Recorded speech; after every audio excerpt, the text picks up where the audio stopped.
which is a 10,000 person no limit hold'em MTT. I'm posting this hand as my submission for an opportunity to be coached by a Pokerstars pro. And when you see my play, you will have a little doubt that I could use him. On to the hand in review. So the blinds are 600, 1200, and the antes are up to 120.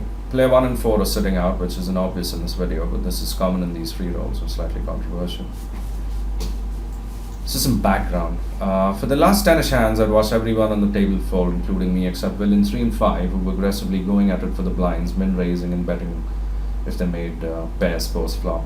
And they did have really sort of low hold cards to begin all those games. So I have some notes on these guys, and you can see that they're not the nittiest players. This is their VVIP, PFR, total aggression factor, the sample that I have in them, and this is their chips in big blinds. It's just colored by the M range, so it's different for different people.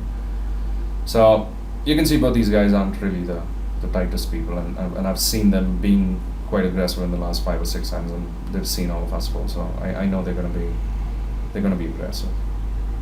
And all the flops last 5 hands were low value cards, and with this mathematically congruent information, I decided that I would see the flop and try to defend my big blind if I was dealt low non-Broadway cards.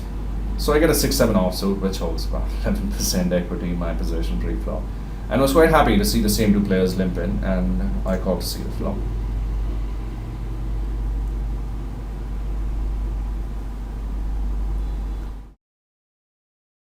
Two 5s and a 9, and this is the sort of flop I told myself I would see. I'm quite happy to see it. Of course, at this point, I have no idea if villain 3 and 5 hold a 5, or 2 5s. So I want to proceed slightly cautiously because I just have 22 big blinds, and I want to see how much these guys bet. And going by their bet sizes here, I'm convinced that these guys haven't made better than a 9 pair or hold a low pocket pair themselves, but I'm fairly certain at this point they don't have a 5, and me sort of calling 2 big blinds at this point would be a good call to see the turn card.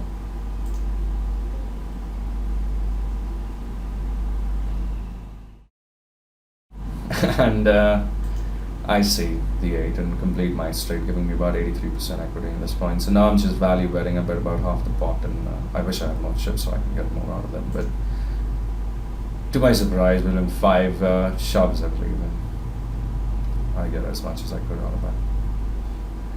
And when we see their whole cards, you'll see that they did in fact pair their 9s and did start playing with cards, I think, which had just maybe 5 or 10% better starting equity than mine.